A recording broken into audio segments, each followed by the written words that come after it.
लखनऊ के एक उच्च वर्गीय बूढ़े पिता ने अपने पुत्र के नाम एक चिट्ठी लिखकर खुद को गोली मार ली। चिट्ठी क्यों लिखी और क्या लिखा, यह जानने से पहले संक्षेप में चिट्ठी लिखने की पृष्ठभूमि जान लेना जरूरी है। पिता सेना में कर्नल के पद से रिटायर हुए।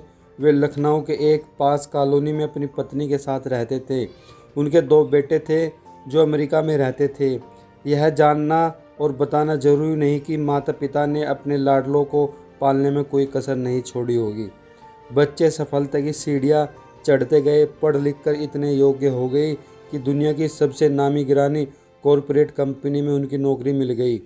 संयोग से दोनों भाई एक ही देश में लेकिन अलग अलग अपने परिवार के साथ रहते थे।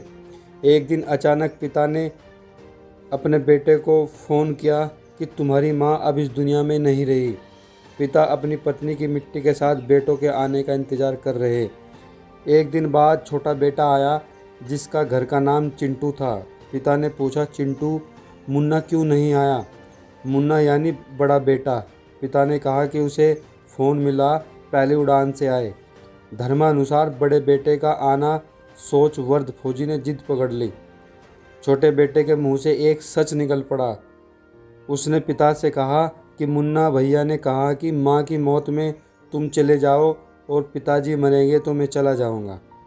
कर्नल साहब पिता कमरे के अंदर गए, खुद को कई बार संभाला, फिर उन्होंने चंद पंक्तियों का एक पत्र लिखा जो इस प्रकार था, प्रिय बेटा, मैंने और तुम्हारी माँ ने बहुत सारे अरमानों के साथ तुम लोगों को पाला पोसा, दुनिया के सारे सुख दिए, देश दुनिया की बेहतरीन जगहों पर शिक्षा दी।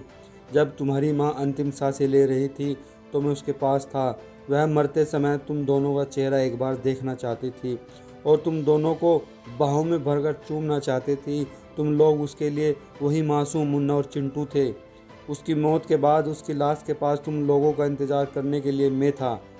मेरा मन कर रहा था कि काश तुम लोग मुझे ढाढ़स बंधाने के लिए मेरे पास होते। मेरी मौत के बाद मेरी लाश के पास तुम लोगों का इंतज़ार करने के लिए कोई नहीं होगा। सबसे बड़ी बात यह है कि मैं नहीं चाहता कि मेरी लाश निपटाने के लिए तुम्हारे बड़े भाई को आना पड़े। इसलिए सबसे अच्छा यह है कि अपनी माँ के साथ मुझे भी निपटा कर ही जाओ। मुझे जीने का कोई हक नहीं है, क्योंकि जिस समाज ने मुझे जीवन भर धन के साथ सम्मान भी दिया, मैंने समाज को सभ्य नागरिक दिए। हाँ, अच्छा रहा कि हम अमेरिका जाकर नहीं बसे, वरना सच्चाई दब जाती।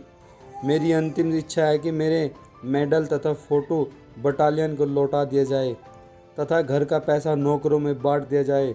जमा पूंजी आधी वर्ध सेवा केंद्र में तथा आधी सैनिक कल्याण में दे दी जाए। तुम्हारा पिता कमरे से ठाई की आवाज़ आई। कर्नल साहब ने खुद को गोली मार ली। यह क्यों हुआ, किस कारण हुआ, कोई दोषी है या नहीं, यह एक काल्पनिक कहानी नहीं बल्कि पूरी तरह से एक सच्ची घटना है। तो दोस्तों, आप देख सकते हैं कि हमारा समाज कहाँ जा रहा है। जो पढ़े लिखे लोग की सोच, उनके विचार किस तरह से बदल गए हैं। माँ बाप अपने बच्चों को पढ़ाता है, लिखाता है, लेकिन बाद में जब उनके साथ ये होता है तो दोस्तों बड़ी ही दयनीय और दुख वाली ये घटना थी। तो उम्मीद करता हूँ कि आप कुछ न कुछ इस घटना के बारे में हमें कमेंट करके ज़रूर बताएंगे। Thank you so much.